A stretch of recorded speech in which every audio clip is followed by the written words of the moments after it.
Bienvenue dans Les Vraies Voix, on est ravis de vous accueillir. Bonsoir Rémi André, n'importe quoi, Philippe David. Alors bonsoir Cécile de Bénibus, il faut dire que la pilosité de Rémi André et la mienne sont quand même relativement différentes, si vous voyez ce que je veux dire. Moi ce serait plutôt Kojak, lui ce serait plutôt Polnareff, quoi. C'est deux salles, deux ambiances. Ah bon, il a des poils, Polnareff? Les cheveux qu'il avait, vous vous rappelez pas? Ah oui, c'est vrai. Ah oui, alors vous parliez de cette pilosité-là. Oui, non, excusez-moi, je ne connais pas Rémi André, nous avons pas de vraie intimité. Il avait montré ses fesses, Polnareff était assez glabre. Non, mais c'est glabre. C'était glabre. Non, mais excusez-moi, je n'ai jamais vu les fesses de Rémi André. Je voulais juste vous dire que ces fesses, les fesses de Polnareff ressemblaient un peu à votre crâne. C'est ce que je veux dire. Ça veut dire que notre monsieur météo, vous le comparez à un Botel, c'est ça? Mais pas du tout. Je l'ai comparé à un des plus grands compositeurs français du XXe siècle. C'est vrai. Ah oui. Ah bah bien sûr, ah oui. Si on veut, il est là d'ailleurs, Rémi André. Dans l'hyperbole. Rémi André. Il était temps que je vous surprenne. Ouais. Excusez-moi, ça vous avait plaisir la comparaison avec Polnareff? Qu'est-ce que ça balance? Oui, bien sûr. Oui, bien sûr, ça lui fait très plaisir. Rémi André, vous chantez ou pas? Est-ce que vous chantez? Oui, ça m'arrive sous la douche. D'accord, très bien. Je on a serai l'image, pendu demain matin, le bal des Lazes. Merveilleux, quelque chose On extraordinaire. remarque que si des gens peuvent chanter faux pour avoir un peu de pluie, ça nous arrange. Rémi André, on fait un petit bulletin de météo rapide parce que Alors, c'est important aujourd'hui. Très rapidement, effectivement, c'est-à-dire que là, puisque vous avez chanté, nous avons des orages, et ces orages sont localement forts. Alors, c'est-à-dire que depuis les Cévennes jusqu'à l'Auvergne, mais également sur les Alpes, attention à ces orages qui sont très ponctuels, mais qui sont très forts. Mais ils sont dus, ce sont des orages de chaleur. Il fait très chaud. 84 départements en vigilance orange aujourd'hui. Et demain, eh bien, nous allons passer à 16 départements en rouge, depuis le centre jusqu'au bassin parisien. Attention, à partir de demain midi, il fera demain, ce sera la journée la plus chaude. On pourrait localement dépasser les 40 degrés dans ce secteur. Merci beaucoup, Rémi André. On retourne au générique. Les Vraies Voix Sud Radio, 17h-19h, Philippe David, Cécile de Bénibus. C'est un éternel recommencement. Bonjour Philippe David. Bonjour Cécile de Bénibus. On peut dire que ce commencement est au poil. C'est ça, en tout cas. J'ai eu peur qu'elle me dise la barbe, mais non, ça a été. Non. Elle va être longue cette émission, je vous le dis. Quand ça commence comme ça va être pénible. Aujourd'hui, au sommaire de cette émission, on est ravis de vous accueillir déjà avec ce numéro de téléphone 0826 300 300 avec Aude qui vient de nous rejoindre. Le sommaire de cette émission, c'est à 17h30. Le grand débat du jour, 84 départements en vigilance orange. Vous l'avez entendu avec Rémi André. La France vit une canicule d'une ampleur inédite selon le ministre de la Transition écologique. Près de 200 écoles restent fermées faute de solutions pour accueillir correctement les élèves. Alors parlons vrai. Est-ce que toutes les salles de classe devraient être climatisées? Et à la question, près de 200 écoles fermées à cause de la canicule, pourquoi si peu d'anticipation? Vous dites à 52% que c'est l'inaction des pouvoirs publics, à 37% le déni de la réalité et à 11% un problème budgétaire. Vous voulez réagir? Aude attend vos appels au 0826 300 300. Elle fait même le numéro derrière son plexiglas. Et notre invité pour en parler, Rodrigo Arenas, sera avec nous, député Les Filles de Paris, qui viendra avec une proposition qu'il a à nous faire. Et puis le coup de projecteur des Vraies Voix à 18h30. Gabriel Attal propose une réforme des retraites basée sur la seule durée de cotisation sans référence à l'âge légal. Le président du groupe EPR évoque aussi une part de capitalisation et de désindexation. Voilà, c'est ça. Vous avez bien compris.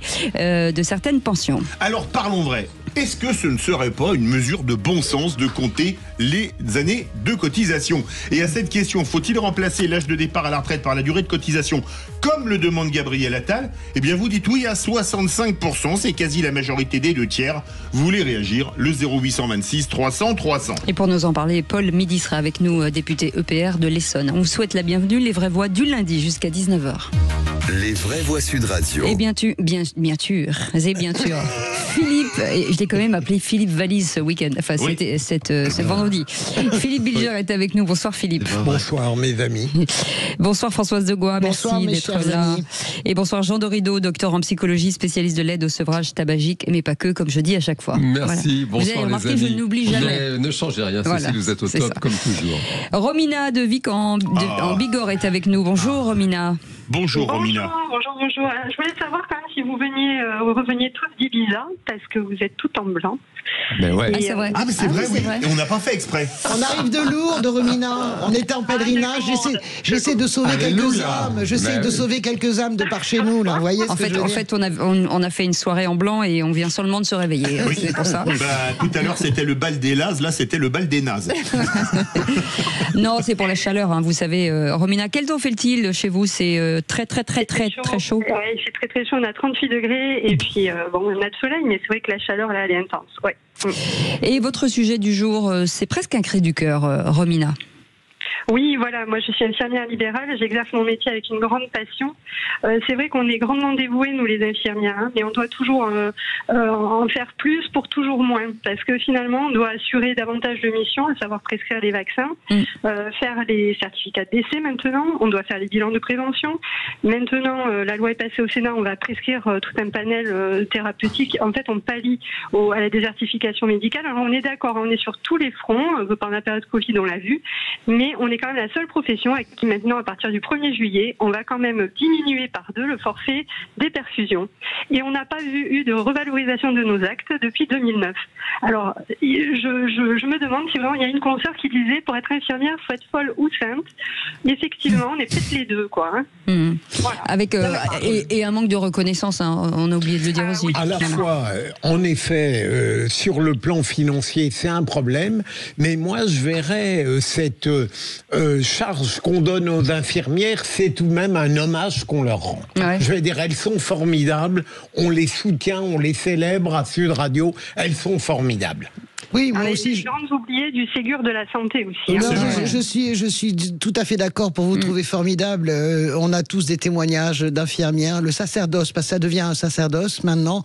Mais je trouverais encore mieux qu'on vous augmente, en fait. Moi, je suis ravi qu'on vous applaudisse et qu'on vous trouve génial et que tous les jours on vous couvre de louanges. Mais la réalité, c'est qu'il faut que vous gagniez plus d'argent. Ah mais alors, j'écoute Romina, ça me rend absolument furieux. C'est une honte, l'état de la santé dans ce pays, mais c'est vraiment, c'est dégoûtant d'oser sous-payer les gens comme ça. Vraiment, depuis 2009, c'est pas revalorisé, ça fait quand même 16 ans. Depuis 2009, vous vous rendez compte, diviser par 2 le forfait sur les perfusions, alors que c'est un geste, c'est quand même un savoir-faire. Bien sûr. Si vous foirez la perfusion, vous allez voir. Et ça, si vous voulez, je pense que l'assurance maladie a fait beaucoup de mal dans ce pays. Il y a un système à réformer de fond en comble. La santé n'a pas de prix, mais elle a un coût. Et même le grand public s'est mis dans la tête que la santé c'était gratuit. C'est pas gratuit. Il y a quand même des vrais gens qui mangent avec des vrais estomacs. Il faut manger tous les jours. Pour ça, il faut de l'argent. Et c'est honteux de sous-payer les gens comme ça. Vraiment, c'est un scandale. Et je rappelle quand même qu'elles font des kilomètres et des kilomètres et des kilomètres par jour. Et elles font des kilomètres, Romina, surtout dans notre en zone rurale, dans notre beau département, dans notre zone de montagne en plus. Vous faites des kilomètres. Là, c'est sympa, mais en hiver, c'est assez compliqué, croyez-moi. Quand vous tapez la côte de Loucru pour aller à Bagnères, je connais par cœur. Mais surtout, je pense aussi à ceux qui sont en ville. Moi, avec les hospitalisations à domicile, avec les chimios à domicile, c'est les infirmiers qui gèrent ça. Vous vous rendez compte un petit peu? Elles prennent des amendes en permanence. Elles essaient de se garer où elles peuvent. C'est affreux. Ouais. Non, on n'est pas reconnu du tout. Eh ben nous, on vous reconnaît. Ça va pas changer grand-chose malheureusement, mais on vous donne la parole assez régulièrement et Dieu sait si c'est jamais suffisant. Romina, en tout cas, vous êtes notre vraie voix du jour et ça, on est très content. Dans un instant, une autre voix, celle de Philippe Bilger, le réquisitoire du procureur. Le réquisitoire. Le voile. Le voile, absolument, le voile. Une pensée intéressante de Jean-Luc Mélenchon. On en parle dans un instant. Soyez les bienvenus. Sud Radio. Sud Radio. Parlons vrai. Parlons vrai. Sud Radio. Parlons vrai. Les vraies voix Sud Radio, 17h-19h, Philippe David, Cécile de Ménibus. Philippe David, bien entendu, autour de cette table, mais pas que, puisqu'il y a Philippe Bilger aussi, Françoise de Gois, Jean Dorido et vous, et Romina, qui est avec nous, notre vraie voix du jour. Et si vous voulez faire comme Romina, c'est simple. Vous décrochez votre téléphone, vous appuyez sur les petites touches et vous faites le 0826 300 300. Et ce sera la douce voix de Aude qui vous répondra. Absolument. Dans un instant, la douce voix de Félix Mathieu, les 3 mots dans l'actu, de quoi parle-t-on? Coucou, on va parler de je disais douce voix, coucou. Oui, j'essayais de pas trop être abrupt du coup, bien, parce que c'est des sujets un peu graves quand même. On va parler de la canicule qui met 16 départements en vigilance rouge dès demain. On va parler aussi quelques mots de la réforme de l'audiovisuel qui fait voir rouge du côté des médias publics. En 3 mots, vigilance rouge et holding. Allez, restez avec nous dans un instant, Félix Mathieu, mais tout de suite, c'est le réquisitoire du procureur. Les vraies voix Sud Radio, le réquisitoire du procureur. Philippe Bilger. Et vous voulez parler du concept qu'a énoncé Jean-Luc Mélenchon ce week-end sur la différence du voile entre l'islam et le christianisme. En effet, il y a parfois, dans le point de vue du procureur, il y a des affirmations que je voudrais déguiser en interrogation. En réalité, parce que ça me fait vraiment plaisir d'avoir... Jean-Luc Mélenchon s'est expliqué récemment en disant que la supériorité de l'islam par rapport au christianisme, c'était de l'islam une soumission à Dieu avec le voile, alors que le christianisme, c'est une soumission aux hommes, et donc il la juge inférieure. Pour l'islam, je ne suis pas un spécialiste, mais il me semble que peut-être ça suscite un questionnement dans la mesure où, si on admet la thèse que l'islam c'est une soumission à Dieu, est-ce que ça ne pose pas un petit problème que de voir l'islam accepter un abaissement de l'humain par rapport à Dieu? Je veux dire par là que on peut tourner le voile dans tous les sens, mais ça n'est tout de même pas une élévation de la femme qu'il porte. Et donc c'est une question que je me pose. Derrière l'apparente rigueur de Jean-Luc Mélenchon qui peut paraître évidente, je me demande s'il a raison. Je pense que la réalité, c'est qu'il est jésuitique dans sa façon de s'exprimer. C'est intéressant son point de vue, mais en réalité, il découpe les cheveux en 4 parce que le statut de la femme dans les 3 grandes religions du livre est quasiment le même. Il se voit très violemment et très puissamment dans l'islam aujourd'hui, mais la réalité, c'est que le christianisme a déconsidéré les femmes. Les juifs ultra-orthodoxes, eh bien, les femmes se rasent également les cheveux. Je vous rappelle, il y a une soumission, on porte des perruques. Quand vous allez au mur des lamentations, eh bien, vous ne tournez jamais le dos à Dieu. Vous êtes obligé de sortir du mur des lamentations, du lieu, en reculant. Donc, il y a aussi, ça c'est encore autre chose, mais je pense que il essaie de sophistiquer une pensée qui est quand même assez simple.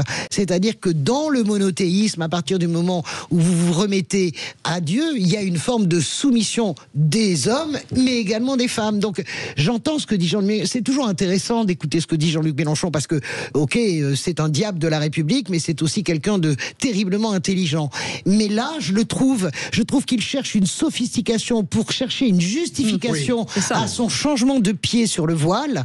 Et en réalité, il se trompe. En termes de religion et en termes de monothéisme, la réalité, c'est que la soumission à Dieu, elle est présente, que ce soit dans la religion aînée, c'est-à-dire le judaïsme, le christianisme et l'islam.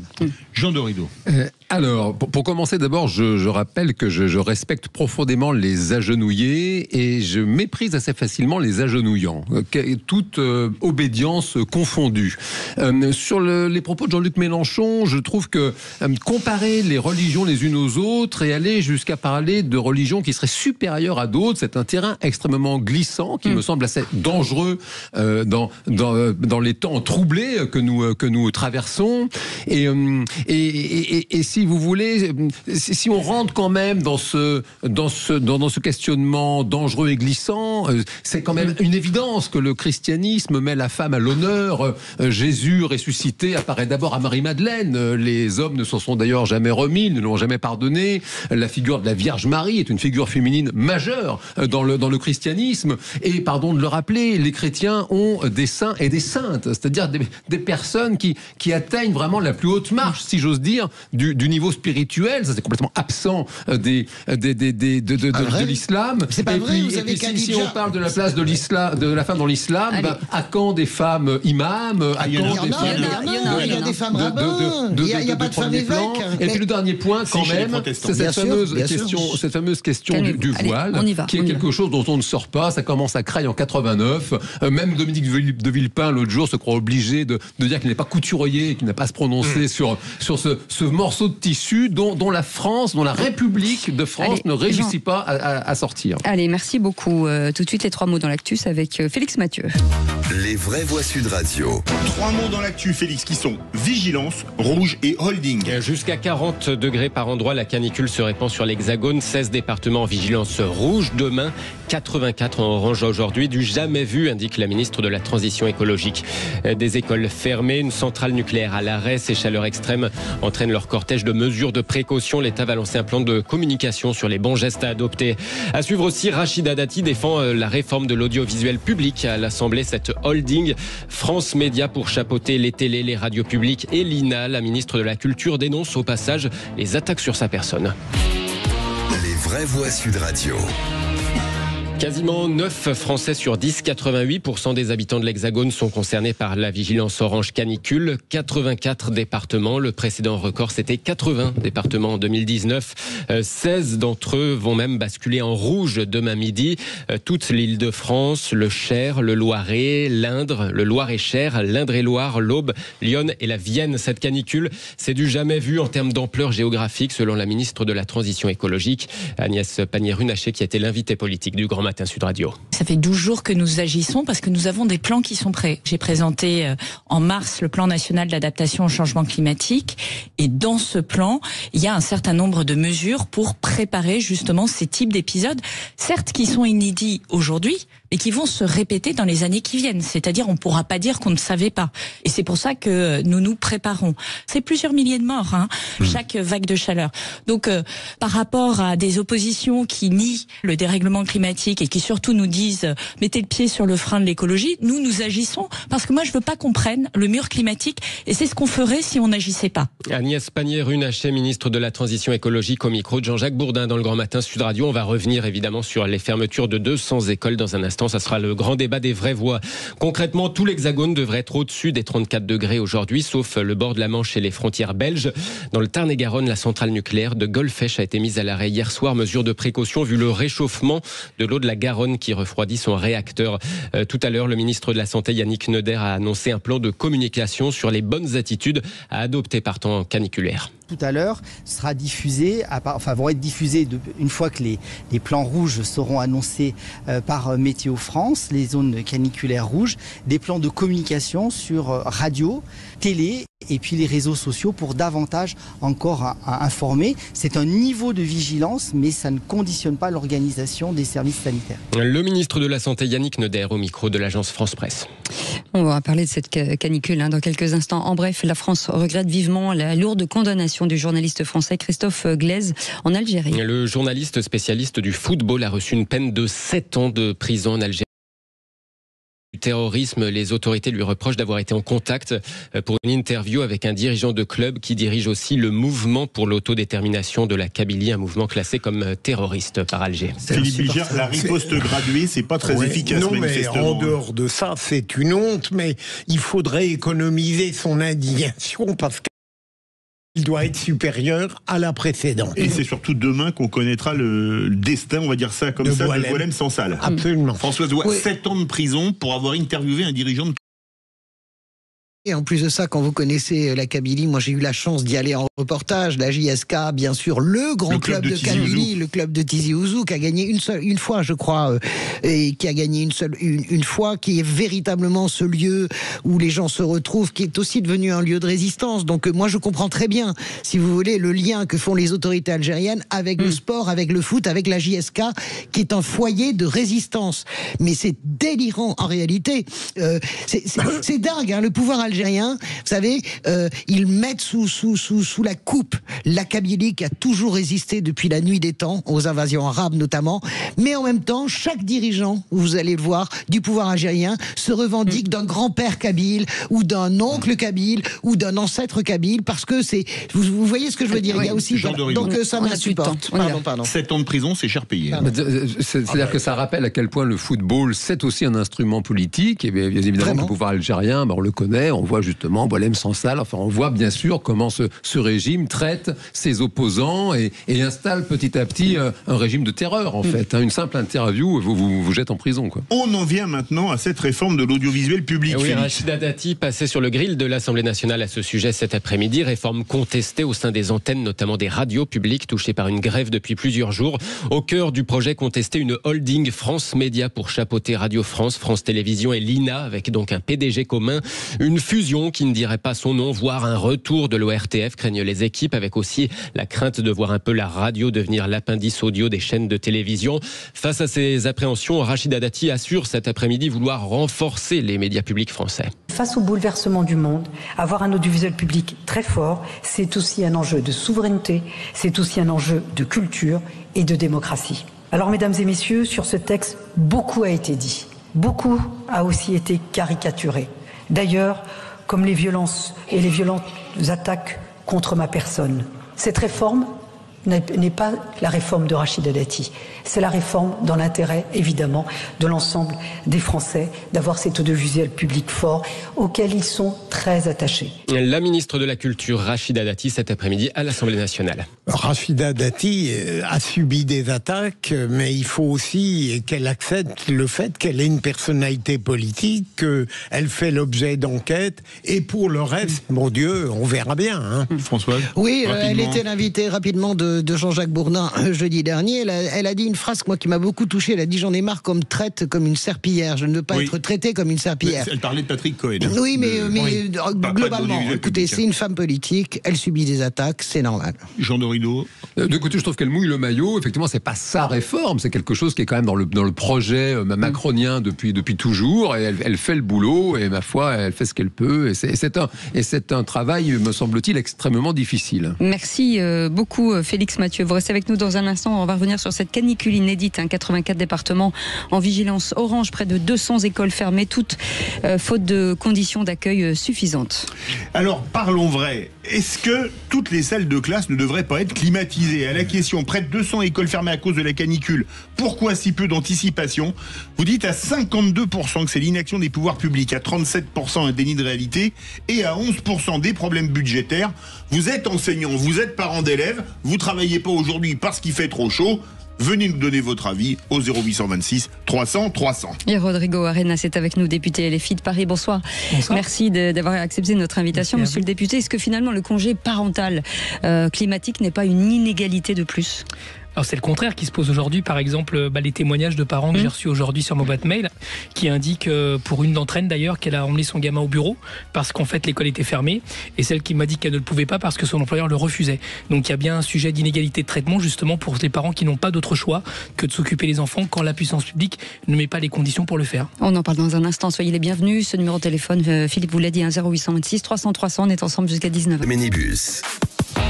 Et c'est reparti pour un tour ce lundi avec les vraies voix jusqu'à 19h avec Philippe David, bien entendu, Françoise Degois qui est avec nous, Philippe Bilger, bien entendu, et puis notre ami... c'est surtout notre bon ami Jean Dorido quand même. Mais oui. Quand même, notre ami, mais plus aussi vraie voix. Il est docteur en psychologie, il a pu rencontrer beaucoup de patients dans ce studio. Je ne donnerai pas de nom, mais là, suivez mon regard. Il a fait des affaires, mais alors... Ça n'est pas le cas en ce qui me concerne. Votre cas était désespéré. J'aime beaucoup pas le Jean, mais je ne confirme mais pas vous, le psychologue, c'était très insuffisant. Vous fallait le psychiatre Jean Dorido, minimum. C'est moins pire qu'avant. Je vous rappelle ce grand principe de psychologie, arrêter de la psychanalyse. Pour qu'il se passe quelque chose, il faut payer la Lacan savait quelque chose. Mais vous n'avez pas l'impression de faire, vous, votre propre séance de psy ici, chez nous? Je m'entraîne. Et vous n'avez pas donné un bal. Vous savez que nous, on est les psys du psy, en fait. Ouais, parce que chaque psy, évidemment, est contrôlé par un psy. Enfin, contrôlé. Mais il n'était pas comme ça avant. Mais non, il n'était pas comme ça. Mais nous, on fait le psy du psy, parce qu'il y a quand même des choses à dire sur le psy. Je vous préviens, il y a du boulot. Il y a vraiment du psychassisme. Bah, du boulot, ça tombe bien, on en a, puisqu'il y a le grand débat du jour. Ah bah oui. Les vraies voix Sud Radio, le grand débat du jour. 84 départements sont en alerte orange, un record depuis l'apparition du système en 2001. Les températures grimperont jusqu'à 40 degrés localement sur une large partie sud. Une salariée de cette école me confiait il y a quelques minutes qu'il n'y a pas de clim à l'intérieur des salles de classe.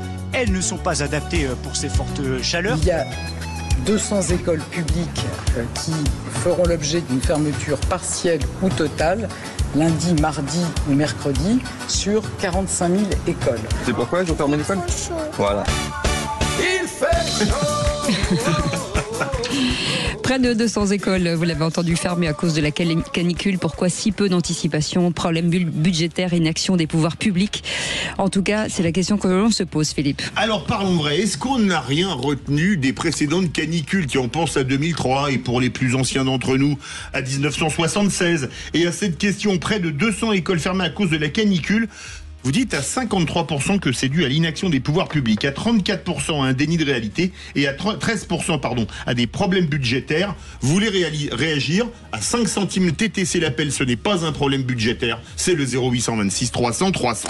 Et Rodrigo Arenas est avec nous, député LFI de Paris. Bonsoir monsieur le député, merci d'avoir accepté cette invitation. Philippe Bilger. N'étant pas un partisan farouche du Iñaka, j'ai parfois une grande indulgence pour ce qui est perçu comme de graves défaillances de la part de l'État. Certes, je reconnais que la dernière raison invoquée par Sud Radio a joué un rôle. En effet, sur le plan financier, il est clair que, par exemple, vous l'évoquez, ma chère Cécile, on pourrait avoir des climatiseurs en plus. Mais est-ce qu'il est si facile pour un État de prévoir des circonstances radicalement exceptionnelles et de pouvoir en réalité structurer un dispositif qui saurait y répondre tout le temps? C'est une question que je pose, ou bien est-ce qu'il n'est pas condamné à y répondre peut-être maladroitement, pauvrement, au coup par coup? Françoise Devoix. Vous savez, on paye tout, on paye le climato-scepticisme, mais je vous le dis, les modélisations de ce qui est en train d'arriver, elles sont dans les tiroirs depuis 15 ans ou 20 ans. On a fait la COP21 en 2015, ces questions étaient déjà débattues, notamment sur comment, c'est les ONG qui disaient comment est-ce qu'on va faire court dans 5 ans ou 10 ans. Nous y sommes. Vous avez des villes aux États-Unis qui sont déjà, je pense à Phoenix en Arizona, qui sont déjà en train de réfléchir depuis des années à déménager. Vous comprenez ce que je veux dire? Toutes ces modélisations ont été faites. Nous savons vers quoi nous avançons. Pourquoi on n'a pas écouté? Alors, je suis d'accord, ça sert à rien de dire maintenant de pleurer sur le lait renversé. Bien sûr qu'il faut acheter des climatiseurs. Nous n'avons pas cette culture. Vous allez en Italie, il y a des clims partout dans toutes les classes, dans toutes les maisons. En Espagne, c'est pareil. Nous n'avons pas cette culture. Il va falloir s'y mettre. Mais globalement, moi j'en ai marre d'entendre. Je ne veux pas entendre ça. Nous payons le climato-scepticisme. Nous payons tous les gens qui aboient matin, midi et soir en disant on vous ment, etc. Ces modélisations existent, nous le savons. Et si nous n'en tenons pas compte, vous allez voir dans 10 ans, dans 15 ans, ce sera encore pire. On va avoir en plus des migrations de populations de l'Europe du Sud vers l'Europe du Nord. Les migrations en Afrique, elles ont déjà commencé. Nous allons avoir, vous avez aujourd'hui des pieds de vigne en Sicile qui ne peuvent plus pousser et qui maintenant peuvent pousser en Norvège. Vous comprenez? Mais ça, ça fait 30 ans qu'on le dit. Ça fait 30 ans, c'est pas de l'écologisme que le GIEC le dit, il est minuit moins le quart, il est minuit moins 2, il est minuit 1. Et on est là, on découvre la Lune acheter des climatiseurs. Oui, mais non. Nous sommes vraiment indigents et indignes dans notre façon de traiter le climat. Jean Dorido. Alors, c'est vraiment... c'est étonnant qu'il y ait 200 écoles qui ferment. D'abord, c'est étonnant qu'une école ferme. C'est un fait qu'en termes de services publics, c'est un vrai problème. Et puis, en même temps, c'est étonnant qu'il n'y en ait que 200 qui ferment. On a quand même plus de 43 000 écoles primaires sur le territoire français. Et du coup, j'aimerais en fait en savoir davantage. Je ne comprends pas comment tellement d'établissements manifestement trouvent des solutions pour assurer cette continuité de service public de l'enseignement. Et comment ça se fait qu'il y ait 200 chefs d'établissement qui aient pris cette décision? J'aimerais comprendre davantage parce que... Petite commune, hein, il y a plein de communes qui n'ont pas d'argent pour rénover en fait. Hein. Oui, enfin, je connais personnellement des écoles primaires qui n'ont pas de clim, qui n'ont pas d'installation particulière et qui sont ouvertes, qui accueillent les enfants aujourd'hui. Donc c'est cette différence que j'ai du mal à comprendre et qui me saisit. Alors Rodrigo Arenas avait déposé une proposition de loi pour permettre de prendre un congé parental quand il y a des effets de canicule, 5 jours par an maximum, les fermetures étant décidées par les préfets. Mais comment ça se passe aujourd'hui? C'est les chefs d'établissement qui décident, c'est les recteurs, c'est les préfets, c'est qui? Aujourd'hui, c'est sauf qui peut. Donc vous avez la ministre qui dit... il a quel poste, sauf qui peut, dans l'organigramme? Les préfets s'adossent sur les maires s'adossent sur les chefs d'établissement. Et donc c'est un peu chacun pour soi et Dieu pour tous, en toute laïcité, évidemment. La question, c'est qu'aujourd'hui, on ne peut pas continuer sur ce braquet-là parce que, comme l'a dit Françoise de Gaulle à l'instant, la question de la canicule l'été, des inondations à l'automne qui vont arriver, c'est-à-dire le changement climatique auquel est soumis notre pays, nécessite aujourd'hui de donner des droits supplémentaires aux parents, comme le congé qu'on a pour enfants malades. C'est-à-dire qu'on doit pouvoir permettre aux parents de pouvoir aller chercher les enfants, comme vous l'avez dit, Philippe David, quand le préfet le décide, c'est pas quand les parents le décident, c'est-à-dire qu'il y a une décision d'État, parce qu'il y a mise en danger de l'enfant. C'est de la même façon que sur les lieux de travail, quand vous avez un salarié qui est dans des conditions qui ne sont pas acceptables, il n'y a pas de seuil de température, mais par contre, il y a obligation de respecter la santé, c'est-à-dire de ne pas mettre en danger les salariés. Et d'ailleurs, les salariés peuvent faire appel à des inspecteurs du travail pour finalement fermer la boîte parce que les conditions ne sont pas réunies. C'est-à-dire que les enfants, eux, ne sont pas dans cette situation-là. C'est pour ça que je propose cette loi, d'ailleurs qu'on a connue, rappelez-vous, pendant la Covid. C'est-à-dire que quand il a fallu fermer les écoles, quand les enfants ont été renvoyés à la maison pendant un court laps de temps, et c'est heureux, eh bien les parents ont pu aller chercher les enfants, les garder à la maison, et le salaire était pris en charge par un fonds commun qui était abondé à la fois par les organisations des patronats, en fait, des salariés, mais aussi, des employeurs, mais aussi par l'État. C'est un fonds qui est nécessaire pour faire en sorte que ce droit des enfants existe, parce que, pour répondre à votre invité, pourquoi est-ce que les écoles ne ferment pas? Parce qu'il y a des enseignants et des chefs d'établissement qui savent bien l'impact que ça va avoir, notamment sur la vie des familles, et qu'il faut en fait de la garderie, parce que sinon les enfants sont livrés à eux-mêmes. Donc évidemment, là-dessus, il y a des différenciations à faire. On peut commencer par les maternelles, puis les primaires, les collèges et les lycées, et se pose cette question-là sur le temps long, parce que c'est une culture qu'il faut avoir, parce que le changement climatique est là. Ceux qui sont dans le déni, qui prennent une clim chez eux, mais encore une fois, je tiens à insister là-dessus, la clim n'est pas la solution, parce qu'elle est responsable de 5% des gaz à effet de serre de notre pays. Ce n'est pas une solution que de mettre de la clim. Nous savons construire, mais ça coûte beaucoup d'argent. Je l'avais estimé à l'époque avec la BBC, ça coûte la peau des yeux. BBC, et s'il vous plaît, sans baies vitrées, parce que ça a eu de la grande mode dans les années 90. Parce que les baies vitrées, comme la tour Triangle qu'on construit ici à Paris, là, sur les bords du Versailles, ça nécessite de la clim. C'est contre-productif par rapport aux enjeux climatiques. Ce n'est pas le braquet. D'ailleurs, ces décisions qui ont été prises il y a 20 ans, c'est pour vous dire qu'on n'est pas dans le temps. Donc les écoles aussi répondent à cela. Donc la question de la clim, j'entends dans l'urgence qu'on puisse le faire, mais ce n'est pas une bonne solution face au changement climatique. Il y a d'autres solutions qui existent en termes d'architecture et de bâtis scolaires. Verdisation aussi, verdisation de l'urbanisme. Il y a beaucoup d'écoles qui le font. La cour avec des arbres. Je suis d'accord. Il faut changer nos modes de vie. Et c'est à cela dont nous avons bien du mal à mettre en œuvre. Je peux poser une question à Rodrigo. Continue la question de Jean. Pourquoi est-ce que seulement 200 classes? Comment est-ce que se fait le choix? Moi, ça m'intéresse. Par exemple, j'ai une amie qui est institutrice, parce que comme j'étais à la FCPE, j'ai quand même un gros réseau chez les enseignants, qui m'envoie le thermomètre dans sa classe ce matin, à 8h du matin, avant que les enfants arrivent, il faisait 30,5 degrés. Je pourrais vous le montrer à la pause. Eh bien, elle a décidé de rester en sa classe. Pourquoi? Parce qu'elle sait sinon que les parents ne pourront pas venir les chercher. C'est l'écarté politique de la ville. Les parents travaillent, ils ne peuvent pas se permettre de ne pas aller au travail, et donc il n'y a pas de solution de garde. Des fois, les grands-parents ne peuvent pas le faire, les voisins ne peuvent pas le faire, donc c'est là où il y a une inégalité de traitement par rapport à la question que vous posiez tout à l'heure. Allez, 0826 300 300 avec Romina qui était avec nous. Romina. Rebonsoir, Romina de Vic en Bigorre, dans les Hautes-Pyrénées. Oui, alors moi je suis désolée, je suis pas du tout d'accord avec Rodrigo. J'ai entendu tout ce que vous disiez. Alors cette histoire de congé, il faut savoir que pour les parents c'est pas possible. Nous, ce qu'on veut surtout, c'est pas avoir notre enfant gardé à la maison et être payé en même temps. C'est pas un problème ça. Ce qu'on veut surtout, c'est que nos enfants ils soient instruits. Parce que là, actuellement, en plus, c'est un gros souci. On a l'impression qu'on forme des idiots parce que comme ça va leur rendre service. Parce que dans le même temps, ils pourront aller à la guerre. Ils n'ont pas besoin de réfléchir. Donc, moi, je suis pas du tout d'accord avec ça. Moi, je préférerais qu'en fait, que justement, on fasse des éco-projets. Mettons, si on doit végétaliser les murs, mettre des fumes réversibles, l'école dehors. Donc, ça se fait ici. Mettre des brumisateurs, des fontaines à eau. Il y a des choses déjà qu'on peut réfléchir qui sont simples et qui ne demandent pas d'aller chercher de l'argent au patron ou je ne sais où. Non, faut arrêter, faut rester dans le concret, quoi. Alors concrètement, moi j'entends les réticences parce que ce que j'explique est compliqué d'un point de vue culturel. En France, c'est tout à fait normal, mais je tiens à rassurer madame, quand il fait 35 degrés dans la classe, on n'apprend pas non plus. C'est-à-dire que ce n'est pas possible, ce ne sont pas des conditions d'enseignement pour les enfants, ils sont en train de travailler pour faire la classe. Donc que font les enseignants ? Eh ben, ils les emmènent en forêt quand il y a une forêt à proximité, ils les mettent en fait dans des situations où on ne peut pas la classe, c'est-à-dire qu'on met dans les zones, dans les pièces fraîches, quand elles existent évidemment. Maintenant, madame a raison, c'est une question de budget. Alors c'est le budget de l'État, aussi des collectivités territoriales. Il y a qu'il faut faire travailler tout le monde ensemble. Et vous savez, l'association FCPE dans laquelle j'ai exercé des responsabilités avait chiffré, c'est 50 milliards d'euros.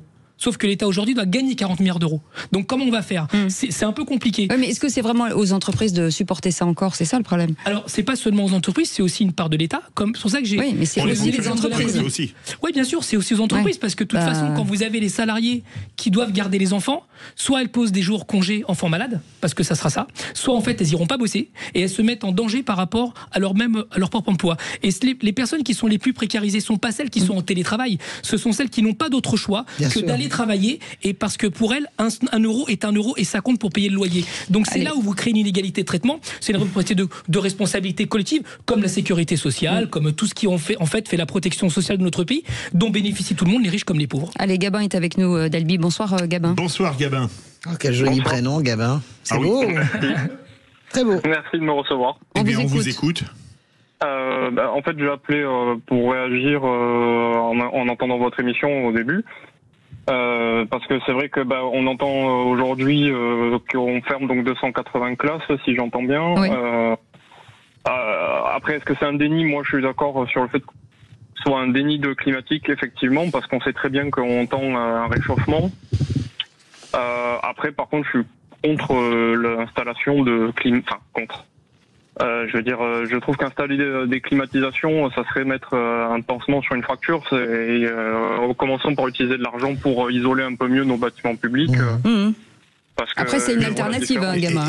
Et puis certains sont très anciens. C'est une consommation qui est quand même non négligeable. Et en plus, on connaît le prix sur le marché public.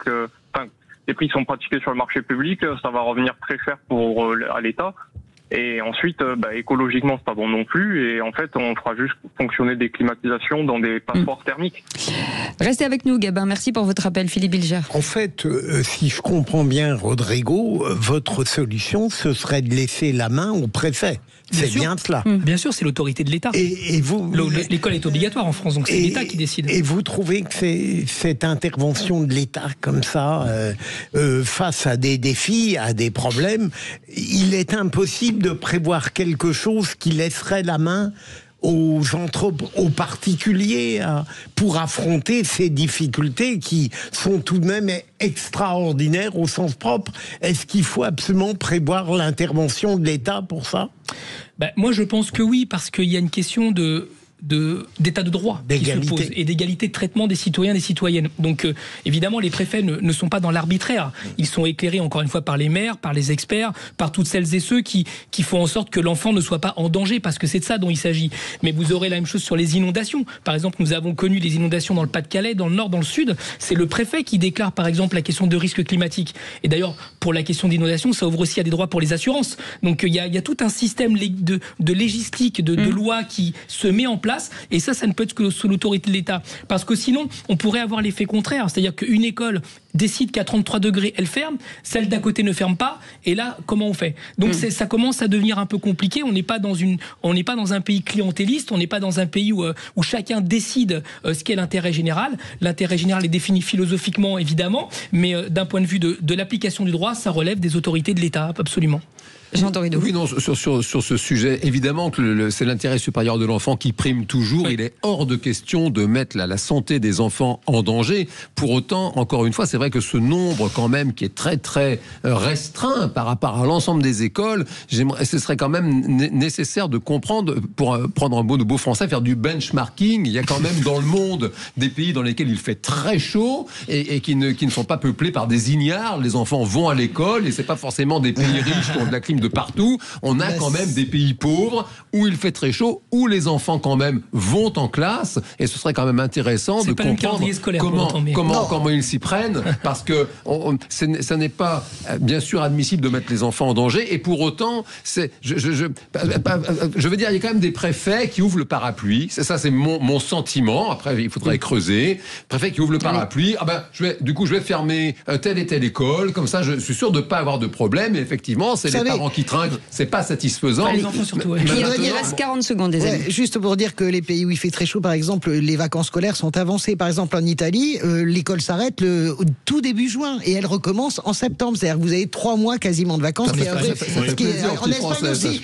Non, mais je vous le dis, mais c'est pas sauf qu'ils n'ont pas de vacances à Noël comme nous, etc. Donc voilà. Et véritablement, la climatisation est une mauvaise solution. Vous parlez des pays. Écoutez, mais vous même parlez donc de Dubaï, qui est un pays riche. Vous avez aujourd'hui. C'est honteux parce que vous avez aujourd'hui. Vous avez vu les types dans les hôtels qui balancent des paquets de glace pour réchauffer. Mais l'Indonésie, c'est pareil. Vous allez en Inde, c'est pareil. Ce ne sont pas des bonnes solutions. Rodrigo, je sais pas ce que tu en penses. Allez, vous restez avec nous. On vous garde pour le qui c'est qui l'a dit. Ouais, parce qu'il est fort. Par contre, le niveau a nettement augmenté. Vous allez voir, là, c'est. Qui va nous laisser gagner. Il y a quand même beaucoup de phrases bizarres de vos copains. Allez, on plaisante. Allez, on en parle dans un instant. Tout de suite. Soyez pas sexy, si elle est copine. Sud Radio, c'est votre opinion qui compte. Les vraies voix Sud Radio, 17h-19h, Philippe David, Cécile de Ménibus. Bienvenue dans les vraies voix, s'il vous plaît, madame, monsieur, qui est ici bonsoir. avec nous. Le qui c'est qui l'a dit dans un instant. Nous avons gardé Rodrigo Arenas avec nous. Parce qu'il est très fort. On va voir si est-ce membre de la commission de l'éducation. Monsieur le député, tous les gens qui disent je suis super nul gagnent. Ah ouais, non, mais moi c'est pas le cas. On verra. Peut-être en tout cas. Rodrigo préfère ne pas avoir de souvenirs. Ah, c'est ça. Nous, on aime Rodrigo, on l'a vu simple conseiller FCPE, et puis maintenant il est député, et on te recevra ministre et président peut-être un jour, mon petit. Déjà ma vie est compliquée, alors là que je n'ai plus de vie, c'est ça? Ne nous en parlons pas. Il y a déjà une pré-liste. C'est gentil de le dire en tout cas. Romina est avec nous. Romina, c'est à vous de lancer le jingle. Allez, hop, c'est parti. Les vraies voix Sud Radio. Simple, le quiz de l'actu. Voilà. Qui c'est qui l'a dit? Alors, on le rappelle à Rodrigo, Romina répond en premier et après, ce sont les vraies voix qui sont en plateau. Okay. D'accord. Qui c'est qui l'a dit? J'ai des chances de réussir à battre le RN. Romina. J'ai des chances à battre le RN. Retailleau? Non. Édouard Philippe? Mélenchon. Non. Jean-Luc Mélenchon. Non, ça commence par la même lettre que Retailleau. C'est François Ruffin. Bonne réponse de Françoise Debout. Président de Debout. Qui c'est qui l'a dit? L'État, avec l'audiovisuel public, me fait penser à un homme au RSA qui a du mal à rembourser ses dettes et à payer sa pension alimentaire, mais qui prend tous les abonnements possibles à Netflix, à Canal, à Spotify. Romina. C'est un homme de droite, ça. Non, c'est une femme. C'est une femme. Non, je l'ai pas. Marine Le Pen? Non. Dati, mais... Non. C'est pas Dati? Non. Marion? Non. Elle est députée, mais plutôt au niveau de l'Europe. Sarah Knafo. Bonne réponse de Françoise Debout. Eurodéputée Reconquête. Question, qui c'est qui l'a dit? Je vis frugalement. Romina. Bon, j'aurais pu le dire. Vous auriez pu le dire, oui. C'est inventeur. Allez-y, Langauchard, Romina. Ouais, Langauchard. François Bayrou. Bonne réponse de Rodrigo Arenas. Et là, tout le monde se marre quand même. Surtout avec la photo qui va avec. Je veux dire que comme j'ai vu la citation, j'ai regardé, c'était un fake. Eh bien non. C'est qui l'a dit? On y va, Philippe. Sur la proportionnelle, il faut tout faire pour l'empêcher. Romina. Alors ce matin c'était un député de la Non, c'est pas le même. Non, là c'est pas un député, c'est un maire de grande ville. Ah ben c'est Estrosi. Non, qui a été ministre. C'est Édouard Philippe, non. Qui a été ministre. Qui aime le fromage. Et la moutarde. Ah mais Jean-Vincent Copé.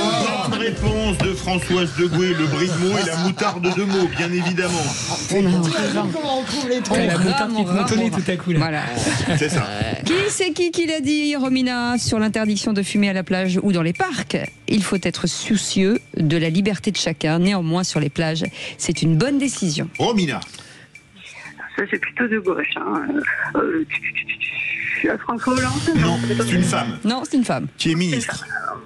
Pannier-Runacher. Bonne réponse de Françoise Degaut. Ministre de la Transition écologique, et c'était ce matin sur Sud Radio. Qui c'est qui l'a dit? Si vous voulez de la libération de Boualem-Sansal, il faut un dialogue diplomatique. Romina. Bruno Retailleau? Non, c'est une femme. C'est une femme? Ouais. Ah mais c'est Mathilde Panot? Non. Mais Sandrine Rousseau alors? Non, c'est une femme qui est eurodéputée. Ah oui, c'est... L'oiseau? Non plus. Du même camp. Du même camp. C'est Valérie Ayé. Non, pas du même camp que... Du même camp que Mathilde Panot. Manon Aubry, bonne réponse de Françoise Degaut. Eurodéputée. Toujours encore plus avec mon camp, quoi. C'est fou. Franchement, tu devrais savoir, Manon, quand même. Je suis pas gossip, moi, tu vois, ça le problème. Je suis pas gossip. Je suis pas gossip, ça c'est Chébran. Ah non, je suis pas gossip. Gossip, c'est juste des histoires de faits. C'est fou, ça. C'est-à-dire que je suis pas très au fait et au courant des petites phrases de mais c'est pas des petites phrases, c'est la pensée politique majeure, Rodrigo. Je suis content de te l'entendre dire, pour ce soit que tu dis que Manon Aubry a une pensée politique majeure. Ça sera dit, ça sera noté et répété. Non, de toute façon. Question, c'est qui l'a dit sur la proportionnelle discutée après le budget?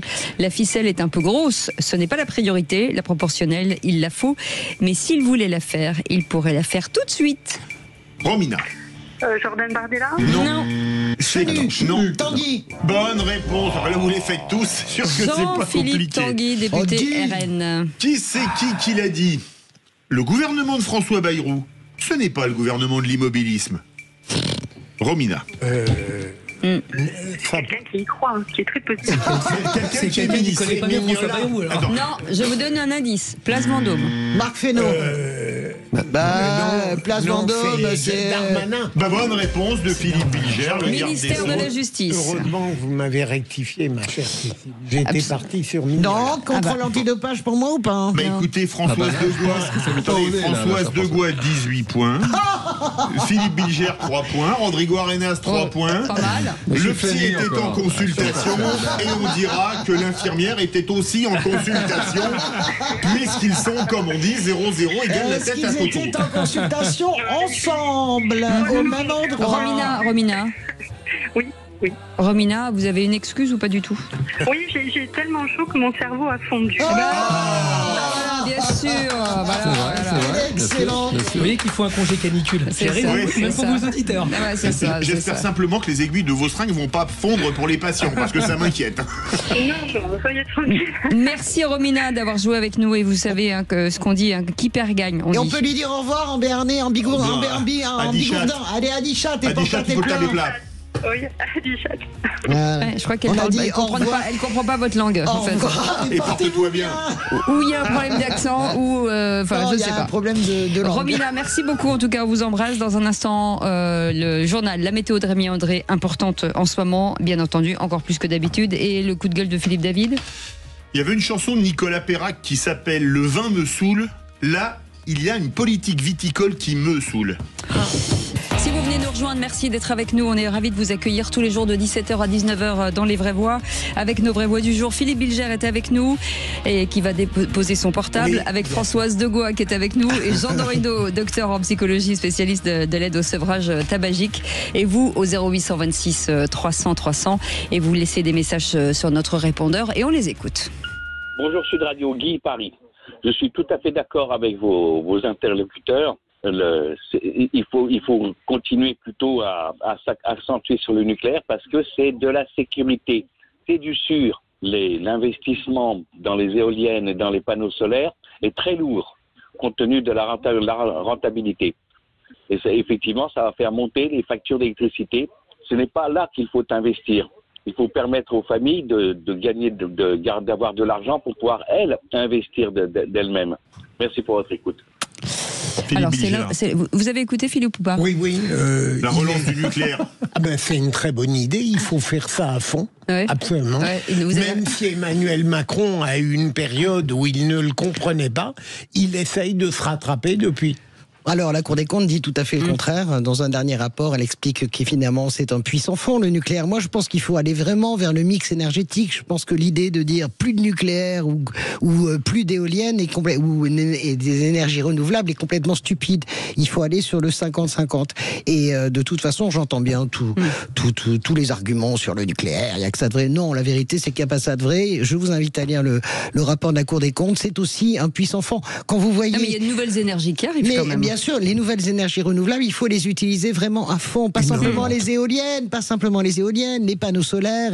Il faut y aller absolument à fond. L'hydrogène, il faut véritablement changer notre mix énergétique. C'est fondamental, vraiment. Jean Dorino. Alors, il n'y a pas de nouvelles énergies qui arrivent. Hein. Ça, depuis Einstein, on le sait. E égale MC2. Donc, la quantité d'énergie, elle est finie. Et évidemment que l'hydrogène, par exemple. Détendez-vous. Ça va bien se passer. Le nucléaire, c'est sans doute l'avancée majeure que le monde ait connue pour justement réussir à récupérer l'énergie que nous offre la nature. Et Guy a complètement raison. Il y a un lobby écologique qui fait énormément de mal. On voit les Allemands qui se sont soumis à ce lobby écologique et qui font tourner des centrales à charbon pour faire de l'électricité, qui nous mettent du CO2 plein pot, qui nous polluent l'atmosphère, alors que nous, les Français, on a développé en plus un savoir-faire unique au monde sur le nucléaire et ça a été flingué par des politiques complètement incompétents qui n'y comprennent rien et qui ont stoppé l'avance fabuleuse qu'on avait sur le sujet. D'abord, c'est pas vrai sur l'avance du nucléaire. Vous savez très bien, nous avons 20 ans de retard sur l'ensemble.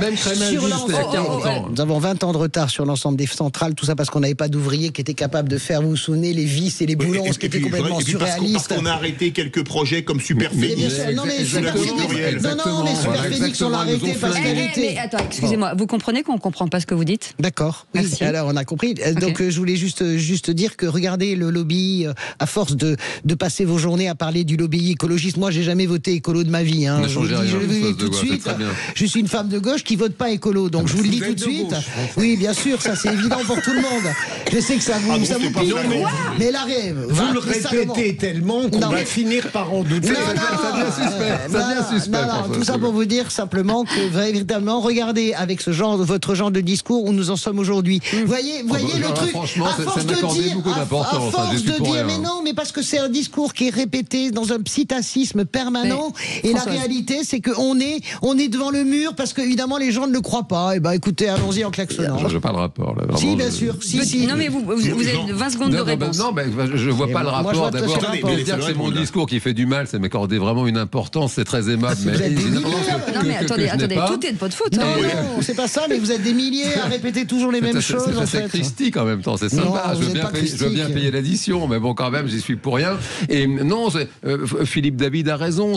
Moi, je me rappelle, j'étais gamin il y a 40 ans déjà. La gauche a flingué des projets qui étaient en avance. Et justement, ce sont les politiques successives gérées par des incompétents notoires sur le sujet qui ont flingué le nucléaire français. Et c'est dégoûtant. Merci beaucoup. Et c'est pas de mettre des éoliennes qui va changer quoi que ce soit en bien. Allez, Guy paraît très content parce que il vous a chauffé un bloc.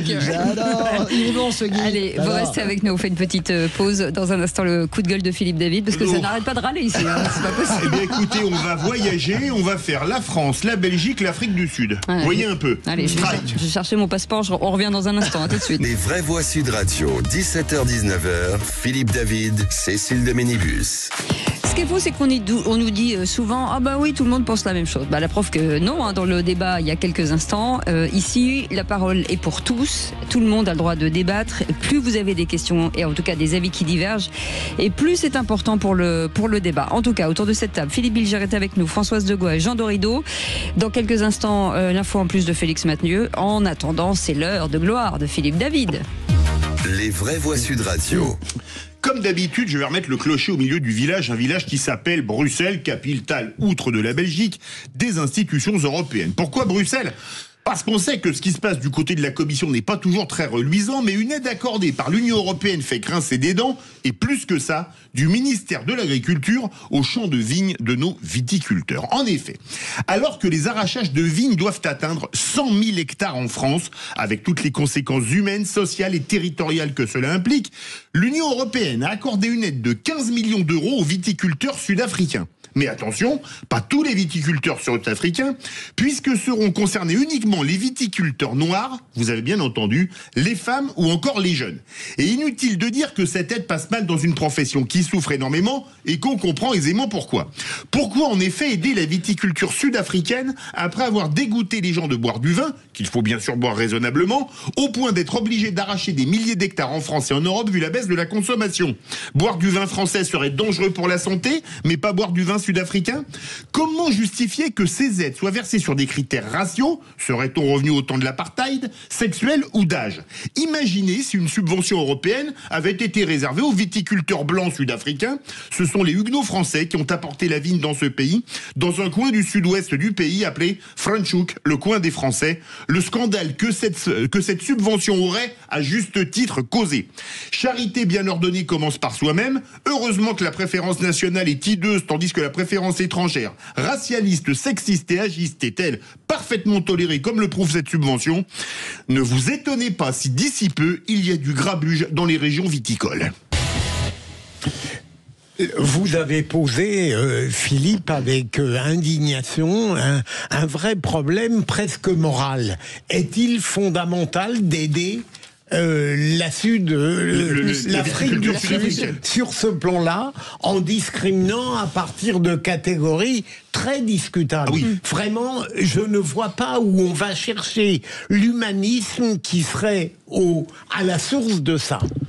Parce qu'il y a des raisons sociales, ça fait partie de l'aide internationale, voilà. C'est-à-dire qu'on met sur... Il faut pas mettre... Je suis d'accord avec votre comment dirais-je, coup de gueule, dans la mesure où c'est incompréhensible, en réalité, pour les gens, et ça n'est pas acceptable. Voilà. Parce que vous mettez deux choses en comparaison. Mais cette aide-là, qui est allouée à l'Afrique du Sud, fait pas partie des aides agricoles, si vous voulez, habituelles données à tous les producteurs français, parce que je rappelle quand même que nous contribuons énormément à l'Union européenne, mais l'Union européenne contribue énormément à notre agriculture, et vous le savez parfaitement. Oui, mais la viticulture, là, on ferme 100 000 hectares. Non, mais ça, je suis d'accord, mais la vraie concurrence des viticulteurs, vous le savez très bien, vous connaissez parfaitement ce dossier, et moi aussi, ce sont les vins du Nouveau Monde. Ce sont les... Afrique du Sud, Australie, Chili, Argentine, Nouvelle-Zélande. Et surtout les vins chiliens, c'est-à-dire ce qu'on appelle le moyen de gamme ou l'entrée de gamme, qui fait que nous ne sommes plus compétitifs. Là-dessus, nous sommes imbattables sur les grands crus, Saint-Émilion, Cheval Blanc, etc. Bon, l'aide à l'Afrique du Sud, c'est une aide dans le plan d'aide au développement. Donc ça n'est pas pareil. Je comprends que ça soit incompréhensible. Jean Dorido. Alors ce que je trouve ultra choquant. D'abord, c'est vrai que c'est quand même, ça fait un petit peu bugger d'entendre que l'Union européenne donne de l'argent à l'agriculture sud-africaine. Ça, c'est vrai que peut-être c'est un truc d'experts que les experts comprennent. Moi, ça, c'est vrai que j'y comprends rien. Et puis le critère qu'il faut être noir, femme ou jeune, complètement surréaliste. Enfin, c'est quand même un truc. Ça fait des dizaines, peut-être même des centaines d'années que, grâce à Dieu, quand même, chacun tente d'oublier ce sinistre concept. Mais est-ce que les même dans les femmes noires ou pas du tout? Même dans les sciences sociales, on apprend justement à éliminer ces sinistres façons de trier les individus, et d'entendre ça, c'est vrai que là, pour le coup, je tombe de l'armoire. C'est parce qu'il y a une suprématie, il faut le dire, il y a une suprématie économique blanche encore en Afrique du Sud. Merci, on peut trouver des critères financiers, des critères de ressources. Merci beaucoup, les amis, parce qu'on va être en retard. Tout de suite, l'info en plus de Félix Mathieu. Les vraies voix Sud Radio. Et Gérald Darmanin parle de faire des places de prison dans les EHPAD fermés. Encore une nouvelle idée pour tenter de faire face à la surpopulation carcérale qui atteint des niveaux critiques, on le sait, dans certains établissements. On a pu entendre parler ces derniers mois de construire des prisons modulaires, d'envoyer des prisonniers français dans des établissements d'autres pays européens qui nous loueraient, entre guillemets, leurs places de prison disponibles. Voici donc la nouvelle idée annoncée sur RTL ce matin par le ministre de la Justice. Je suis en train de regarder en ce moment des EHPAD qui sont fermés, que je pourrais modifier pour pouvoir très rapidement y mettre des personnes, des détenus. Alors ces places de prison d'anciens EHPAD, elles seraient destinées plutôt aux prisonniers, elles seraient pas destinées aux prisonniers les plus dangereux, hein, il l'a précisé quand même Gérald Darmanin. Pour en parler, on est en ligne avec le secrétaire général du syndicat pénitentiaire UFAP UNSA Justice. Bonsoir Emmanuel Chambaud. Bonsoir Mathieu. C'est une bonne idée ça, les places de prison dans les anciennes maisons de retraite ? Écoutez, c'est une idée de plus dont nous n'avions pas connaissance avant que nous en échangions. Nous avons découvert ça ce matin sur RTL en écoutant le ministre qui proposait de regarder du côté des EHPAD fermés pour trouver des nouvelles places de prison. Oui, on cherche vraiment des idées très originales, comme si on ne savait plus quoi faire pour régler le problème. Ça donne un peu cette impression. Écoutez, je crois qu'on est au bout du système. On est aujourd'hui à plus de 85 000 détenus pour 62 000 places. On va arriver à plus de 90 000 détenus dans les prisons en fin d'année. C'est une situation qui est intenable. Les agents ne peuvent plus, les conditions de détention sont exécrables, tant pour les personnels que pour les détenus qui sont incarcérés d'ailleurs. Hein, parce que 4 détenus dans une cellule avec cette période de chaleur, je vous laisse un petit peu imaginer les conflits qui génèrent, les agressions, les tensions qui existent. Et donc aujourd'hui, malheureusement, c'est trop tard pour se réveiller, j'allais dire. On a les modulaires qui sont lancés, là, les 1500 premières places de quartier de semi-liberté, dont les 80 premières places verront le jour à la fin du premier semestre 2026. Mais en attendant, il va falloir trouver une solution et c'est ni les EHPAD ni les modulaires qui vont le régler. Il va falloir que les politiques prennent des notions d'urgence. Alors je ne sais pas s'ils doivent voir comme ils ont fait à la Covid, mais bon, le système pénitentiaire est à bout de force. Certes, rien ne ferait mieux que la construction de prisons en dur, mais ce que j'apprécie chez Gérald Darmanin par rapport à Éric Dupond-Moretti, qui ne s'était pas occupé une seconde des prisons et notamment des matelas multipliés, c'est que Gérald Darmanin tente de trouver des solutions qui sont pragmatiques. Elles ne sont peut-être pas idéales, mais au moins il fait des choses. Moi, je pense que c'est de la limite du concours Lépine. Hein. Vous comprenez le problème, si vous voulez, c'est qu'à force d'annoncer, je ne sais pas ce qu'en pense notre ami syndicaliste, mais à force d'annoncer et finalement de ne pas agir, il va se retrouver dans la même seringue que Bruno Retailleau. Et d'ailleurs, à leur décharge, c'est toujours le problème éternel des occupants de la place Beauvau, c'est-à-dire, je ne sais pas si vous êtes d'accord, c'est-à-dire le ciseau entre les annonces et la réalité. Moi, je veux bien que tous les jours on trouve une nouvelle idée, mais dans les faits, il n'y a rien qui change en fait. Je ne sais pas ce que vous en pensez, monsieur. Emmanuel Chambaud. Pour être très clair, je ne veux pas reprocher à Gérald Darmanin, qui est en charge du ministère de la Justice depuis 7 mois, d'arriver à cette situation. Cette situation, ça fait plus de 30 ans qu'elle perdure. Aujourd'hui, les politiques qui se sont succédés, soit Place Vendôme, soit à la tête de l'État, n'ont pas pris les mesures nécessaires pour avoir une vraie politique carcérale, construire les établissements qu'il fallait, adapter au profil des détenus, ce que propose M. Darmanin. Mais encore une fois, on est tellement arrivé à un niveau critique qu'aujourd'hui, malheureusement, toutes les bonnes propositions, elles sont pas mauvaises. Pourquoi pas allons chercher des EHPAD si on peut les transformer. Il y a des détenus qui ne nécessitent pas d'avoir 4 miradors et des murs hauts de 10 mètres. Pour autant, entre le moment où on va les trouver, les moments où on va les réhabiliter, il se sera passé peut-être 1 an, 2 ans, et en attendant, on fait quoi avec les 90 000 détenus qu'on aura à gérer d'ici la fin de l'année pour 62 000 places? C'est impossible. Il faut que les politiques s'emparent de ça.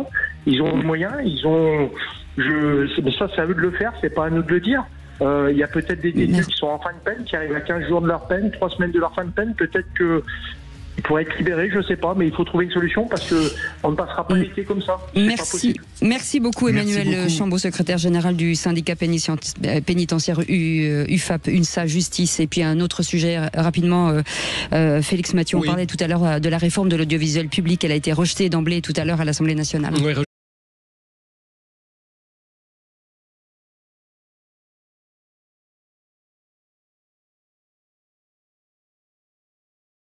J'ai surprise de cette holding pour chapeauter les télés, les radios publiques et l'INA. Les écologistes avaient présenté une motion de rejet. Eh bien, elle a été adoptée. Le RN, notamment, a joint ses voix à celles de la gauche. Les rangs de la coalition gouvernementale étaient plutôt clairsemés, camouflés pour Rachida Dati qui défendait le texte. On l'entendait tout à l'heure. Texte qui va donc repartir au Sénat. Merci en tout cas, mais vous restez avec nous.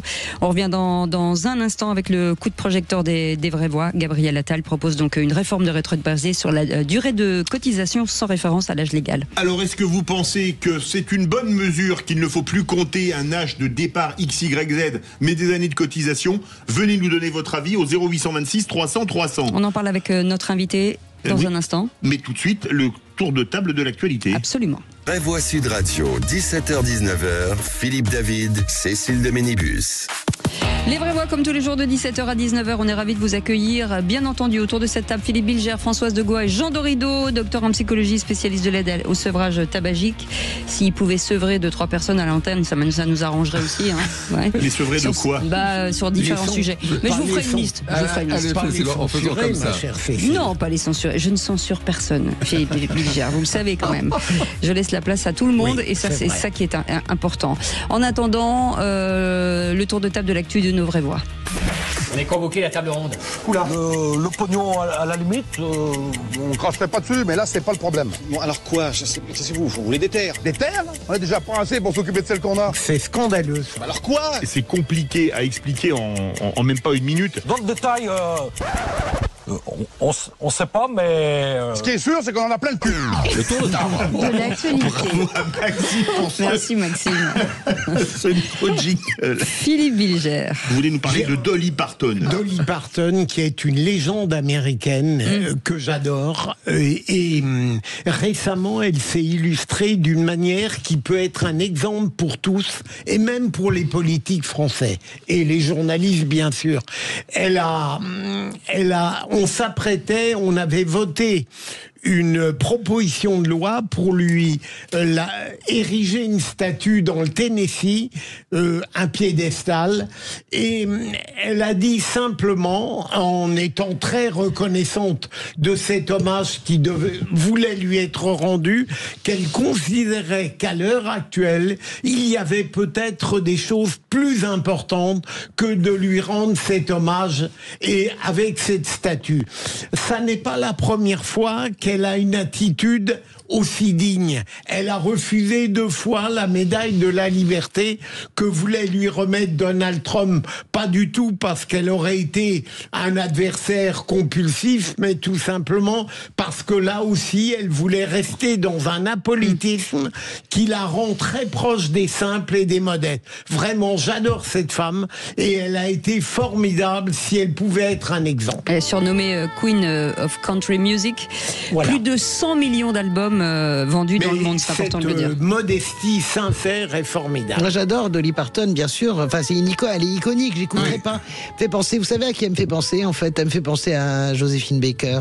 C'est ce genre de femme, mais si, ce genre de femme un peu vraiment très enracinée dans, comment dirais-je, dans leur intégrité personnelle. Voilà, moi j'adore ce genre de femme. J'adore Dolly Parton. Je suis très touché qu'on parle de Dolly Parton parce que j'ai joué à un flipper. Et moi j'associe cette dame. Elle est super votre anecdote.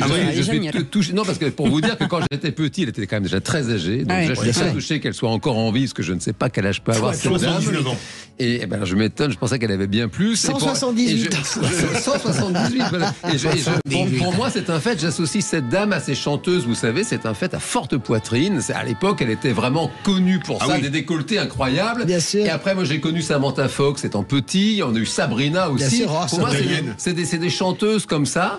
Et merci Philippe Bilger de parler de ça. Vous nous expliquer que c'est une forme de fantasme de Dolly Parton. Forcément, parce que voilà, tous les goûts sont dans ma nature. En fait, vous souvenez pas de chansons, mais que des symboles. Non, mais alors pour vous dire, pardon de rappeler que je suis peut-être, voilà, j'ai l'âge que j'ai, donc dans ce studio, voilà, je peux baisser la moyenne d'âge. Mais je n'ai jamais écouté Dolly Parton de ma vie, parce qu'il n'y avait pas de disque de Dolly Parton qui se vendait quand j'étais gamin. Oui, mais bien sûr, il est en train d'expliquer la retraite. Non, mais il est en train d'expliquer qu'on est encore en 78 tours.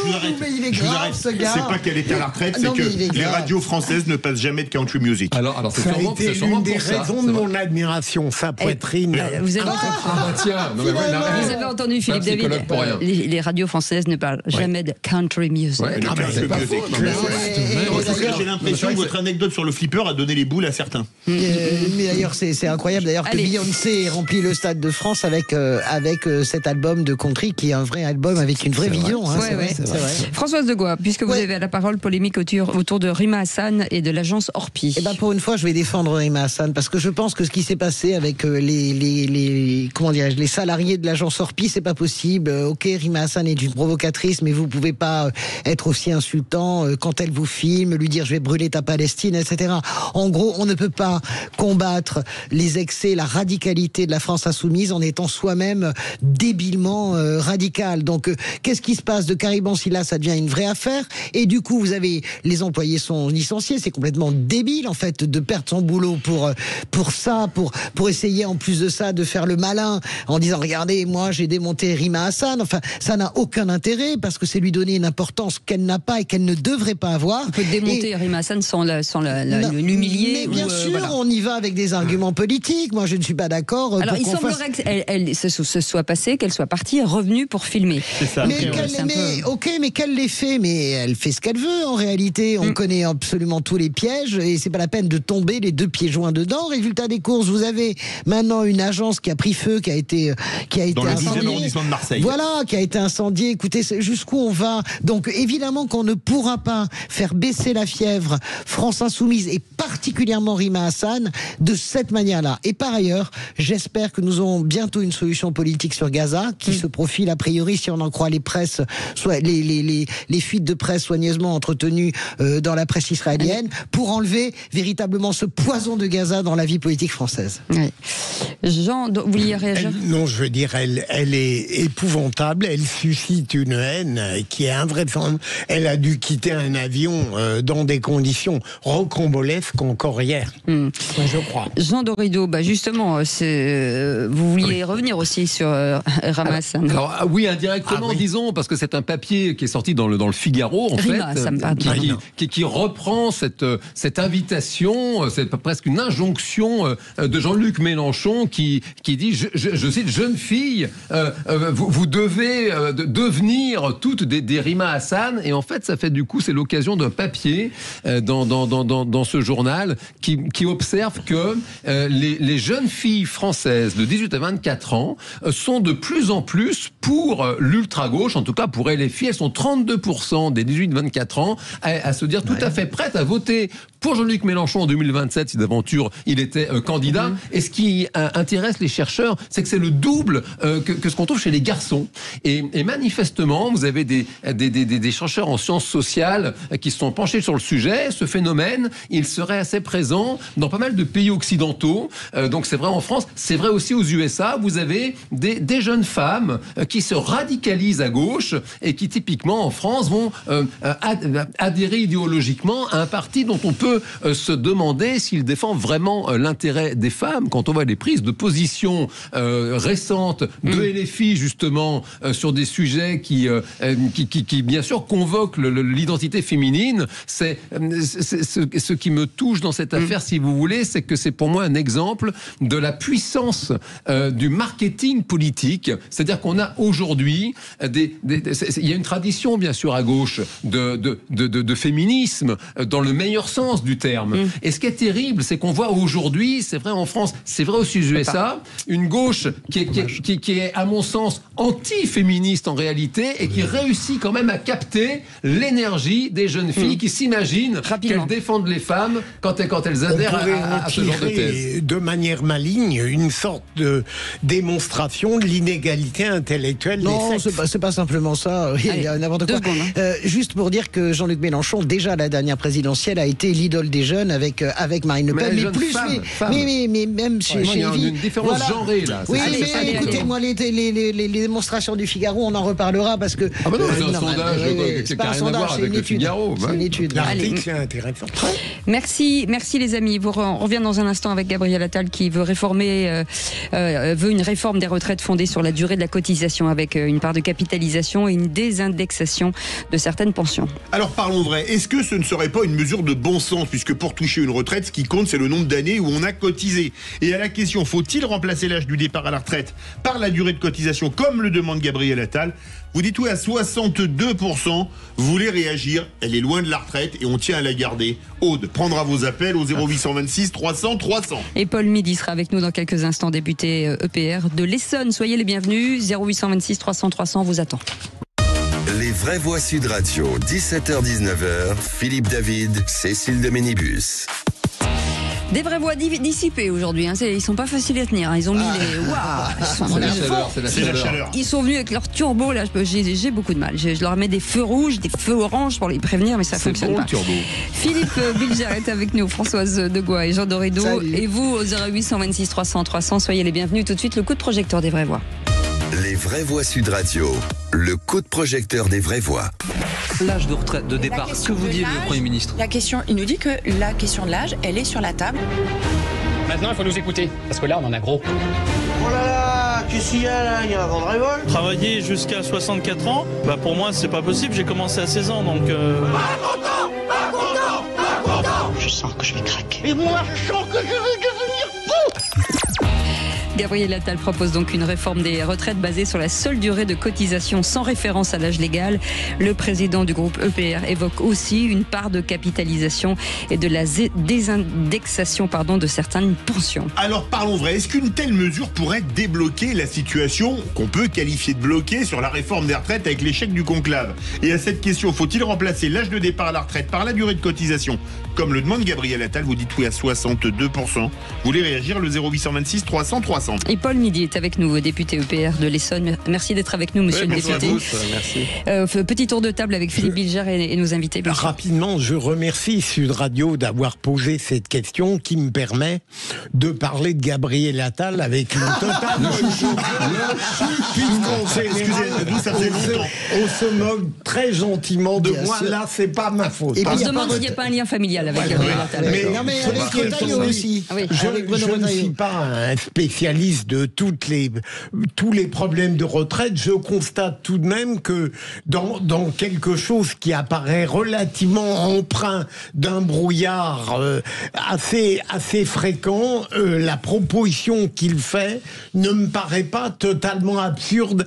C'est comme si en réalité elle se débarrassait du problème de l'âge, qui est le problème qui suscite le plus d'antagonisme, pour aboutir à cette durée des cotisations. Ça me paraît pas absurde.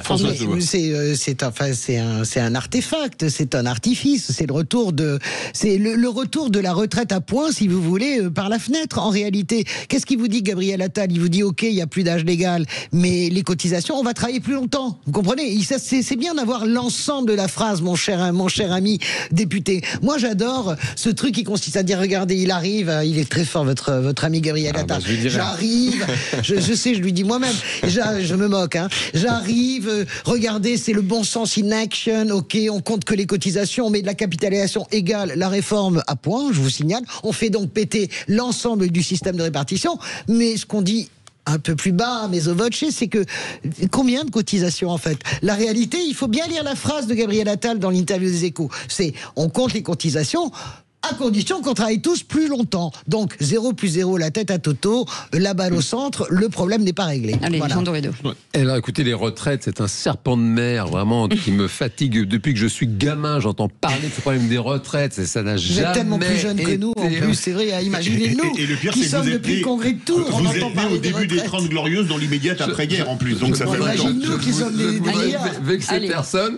Et c'est un fait que Gabriel Attal, c'est vrai, pour le coup, je rejoins Philippe Bilger pour une fois, il est quand même intéressant, c'est un garçon qui manifestement travaille, qui se donne du mal, et c'est vrai que toutes les propositions qui peuvent aller dans le sens de mettre un peu d'huile dans les rouages pour sortir enfin d'une façon ou d'une autre de cette espèce de truc qui s'autobloque, là, vous savez, c'est comme les ronds-points autobloquants, on a l'impression, au bout d'un moment, ça n'avance plus, donc ça va quand même dans le bon sens, me semble-t-il. Alors, on va demander à Paul Midi, qui est avec nous, un député EPR de l'Essonne, déjà de revenir sur cette proposition, de nous l'expliquer, et ensuite de commenter ce qui a été dit. Oui, bien sûr. Alors, déjà, merci de m'inviter. Je pense que vous l'avez vous-même déjà bien expliqué. On a cristallisé sur l'âge de départ à la retraite beaucoup d'excitation, d'énervement, de tensions politiques et démocratiques dans notre pays. Et on a à la fois ça, et en fait, quand on augmente de 2 ans, on décale 2 ans le départ de l'âge à la retraite, ça a un effet d'à peu près 6 mois, 1 an sur la réalité du départ des Français. Donc le gain budgétaire, il est là, mais il vaut pas l'équivalent des 2 ans. Et on a un système, au final, qui est relativement compliqué, avec âge de départ à la retraite, âge de départ sans décote, la durée de cotisation, l'âge auquel vous avez commencé à travailler. Le chiffre carré long, il est, on va être poli, il est compliqué. Et donc, qu'est-ce que dit Gabriel Attal? Et je pense que c'est ça qui est intéressant. Et vous avez commencé votre chronique comme ça. C'est ce qui compte, c'est le fait qu'il faut qu'on travaille, et qu'on travaille pour financer le système de retraite, et qu'on travaille plus.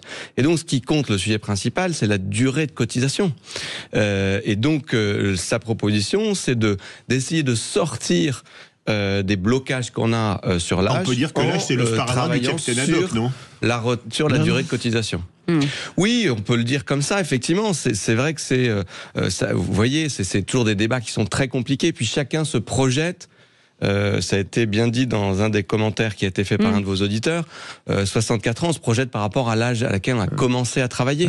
Et donc le critère déterminant, c'est qu'il faut qu'il y ait une quantité de travail importante. Vous avez raison, il faut qu'on travaille plus. Non, mais moi j'ai pas raison, je suis pas d'accord avec vous. Enfin, c'est votre théorie. Pour réussir à équilibrer le système. Et qu'est-ce qu'on veut ? On veut un système qui soit universel. Ça doit être le même pour tout le monde. Il n'y a pas de raison qu'il y ait des systèmes différents. Fonctionnaires, privés, régimes spéciaux. Il faut qu'on aille vers un système universel. Il faut qu'on aille vers un système dans lequel il y a plus de liberté. Si des gens veulent partir plus tôt à leur retraite, avec une grosse décote, ils doivent pouvoir le faire. Si certains veulent partir beaucoup plus tard, avec un gros bonus, ça doit être aussi possible. Donc beaucoup plus de liberté, je crois que c'est ce que les Français nous demandent, et surtout les plus jeunes, qui veulent qu'on aille vers plus de flexibilité, qu'on puisse s'adapter à la vie de chacun. Et il faut, c'est un point très important, c'est là que vient le sujet de la capitalisation, un système qui soit plus productif. Parce qu'en fait, l'argent qu'on met dans notre système de retraite, en fonction de la façon dont on met cet argent, si on le fait avec une part de capitalisation, ça permet de financer l'économie et d'améliorer notre prospérité collective. Et derrière ça, il y a les sujets de augmentation des salaires, ressources publiques pour financer notre école et notre santé. Et donc voilà, on veut ça derrière. Moi, j'adore votre démonstration, mais vous savez très bien qu'elle est boiteuse complètement, parce que la réalité, si vous voulez, c'est qu'il suffirait déjà de faire l'égalité salariale homme-femme. Il suffirait également de ne pas foutre dehors les seniors et de les faire travailler jusqu'au bout, pour qu'on arrive à équilibrer. Donc moi, je veux bien que vous essayiez de refaire rentrer, si vous voulez, la retraite par points, qui finalement va devenir une injustice, parce qu'il y a ceux qui vont pouvoir capitaliser et ceux qui ne pourront pas, et vous savez très bien que c'est ça le véritable sujet. Moi, je veux bien qu'on explique que c'est le problème, la pomme d'Adam, et le nœud gordien, pardon, c'est l'âge légal, mais l'âge légal, il garantit un système le plus juste possible pour l'ensemble. Donc je vous dis que ça, vous dites les jeunes aspirent à ça. Qu'est-ce que vous en faites, ni vous ni moi. Bon, vous êtes plus jeune que moi, mais je vois pas les jeunes qui. Et ça se voit, ça se voit. Bah oui, ça se voit, c'est évident. C'est évident. Voilà.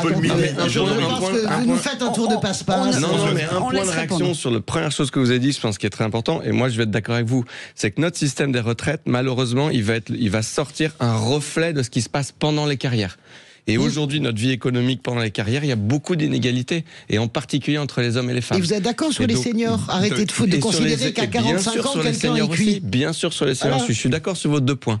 Mais donc, il faut, avant de travailler sur le système de retraite, bien sûr travailler sur les inégalités. Mais attention pour nos auditeurs, l'égalité salariale, ça se décrète pas comme ça. Ça veut dire que vous renflouez les caisses. C'est un travail très important qu'il faut faire. Et moi, une refonte. On l'a décrété. Par exemple, il y a beaucoup d'inégalités. Excusez-moi. Jean Dorido. Oui, alors, pardon, quand j'entends Françoise de Gois, bien sûr que je suis d'accord avec Françoise, il suffirait égalité salariale homme-femme, mais il n'y a qu'à Faucon, ça marche pas. Je veux dire, il n'y a rien de plus inégal en France que la rémunération des salariés. Dans une même boîte, même diplôme, même job, les gens ne touchent pas pareil. C'est pas possible. Et donc déjà, vous pouvez vous arracher les cheveux. En Europe du Nord, ils ont réussi. Pourquoi on n'y arrive pas ? Bien sûr que c'est un sujet qui me concerne comme tous les Français, parce que pourquoi ? C'est un fait, je paye une fortune à la CIPAV. Vous voyez, je suis travailleur indépendant indépendant, profession libérale, et donc je paye une fortune pour... Alors on me dit c'est pour vous, non, c'est pour payer les personnes qui sont actuellement à la retraite. Et évidemment, vu qu'on est de moins en moins nombreux et qu'on est de moins en moins à travailler, je sais très bien mécaniquement que moi, de toute façon, je n'aurai pas le rapport de ce que moi je cotise. Et donc, j'ai tendance à être pour la capitalisation. C'est vrai que quand je parle de ça, Françoise me dit, quand même, c'est pas possible. Regardez la crise 2008, les gens ont intervenu aux USA. Oui, c'est vrai. Donc évidemment qu'il y a quand même, il faut mettre des grosses têtes sur le sujet pour mettre des sécurités. Enfin, je pense qu'on a quand même suffisamment d'intelligence en France pour pouvoir nous sortir un système. Et quand j'entends parler de système qui soit juste en ce moment, j'aime beaucoup la fonction publique. Un fonctionnaire, sa rente de retraite, elle est calculée sur ses quelques dernières années de rémunération. Là où le mec, il est au top, il reconnaît les généraux qui ont de place dans l'armée. Toute l'année, les fonctionnaires, toute l'année, c'est eux. Mais non, excusez-moi, excusez-moi, 6 mois contre 25 ans, c'est quand même un gros écart. Ça, c'est un peu en train de changer. Ça, c'est le premier point. Je voulais réagir sur la retraite par capitalisation parce qu'il faut bien comprendre que c'est un système qui est 3 à 5 fois plus efficace que la répartition, compte tenu de notre démographie. C'était pas vrai dans les années 50-60, mais dans le monde dans lequel on est en train d'aller, compte tenu de la démographie, c'est 3 à 5 fois plus efficace. Il y a des économistes qui ont fait le calcul avec une personne au SMIC qui aurait commencé sa carrière dans les années 80 et qui aurait cotisé dans un système par capitalisation versus cotisé dans un système par répartition, le système dans lequel il a cotisé toute sa vie. Et au final, c'est 3 fois plus, c'est 2 à 3 fois plus la pension de retraite qui est touchée en fin de carrière. Écoutez, on connaît parfaitement ces modèles. Avec des crises et des krachs boursiers qui ont eu lieu dans les 30 ou 40 dernières années. Mais qui sont... excusez-moi, mais nonobstant les krachs boursiers, c'est les chiffres qui disent... C'est 3 à 5 fois plus efficace. Voilà, donc bien sûr c'est important. Bien sûr que non. Écoutez, moi je veux bien qu'on confie tout notre système de santé à Macron. Excusez-moi, je voulais terminer une phrase. Nonobstant les krachs boursiers, 87 et compagnie... Pas simplement. Je peux terminer ? Bah oui. Bah non, soyez me couper, je peux pas. La bourse est aujourd'hui beaucoup plus haute qu'elle n'était en Et 1980. alors ?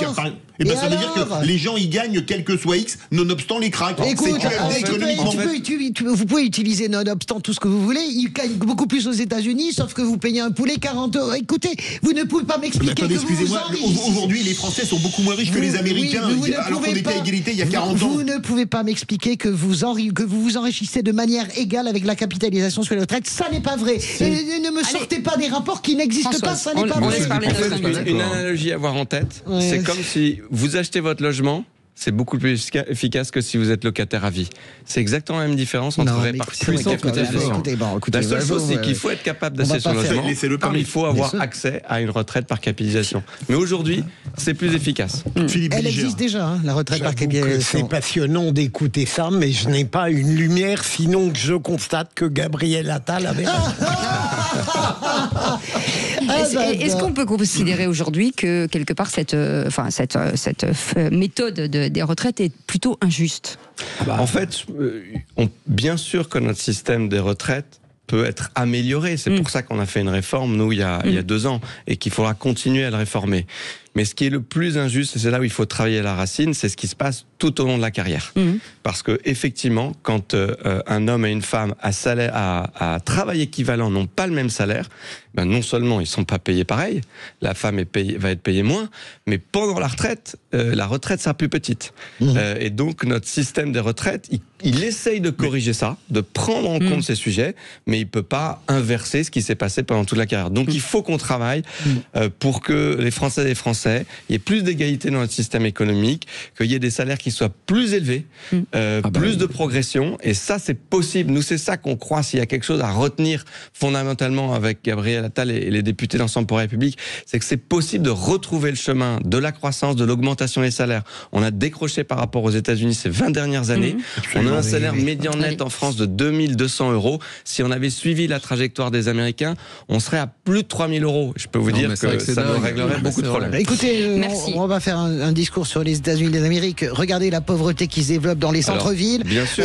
Et regardez en Allemagne les gens qui prennent des décotes parce qu'ils ne peuvent plus arquer et qui se retrouvent salariés pauvres à la retraite parce qu'ils ne peuvent plus encaisser, aller jusqu'à 67 ans. C'est le même principe en Italie. Soyez raisonnables, s'il vous plaît. On a quand même le système le plus juste au monde. Moi, je pense qu'on peut le sauver. On peut avoir notre système social On peut le sauver et le financer. Pour le financer, il faut qu'on ait plus de croissance, plus d'emplois, plus d'activité. Et pour ça, il y a quelques sujets sur lesquels on peut s'inspirer des États-Unis, voire de la Chine maintenant. Merci beaucoup, Paul Midi d'avoir accepté notre invitation. Vous êtes député EPR de l'Essonne. Merci Philippe Bilger, merci Françoise Degois, merci Jean Dorido, merci Philippe David. Dans un instant, Philippe David. Eh bien, la dernière des vraies voix citoyennes avec Aurélie Gros, Stéphane Pellet et leurs invités. Et on se retrouve demain. Merci Maxime, merci Aude, Nelly, Félix encore une fois. Et puis on se retrouve demain à partir de 17h. Passez une très belle soirée avec Philippe David dans un instant.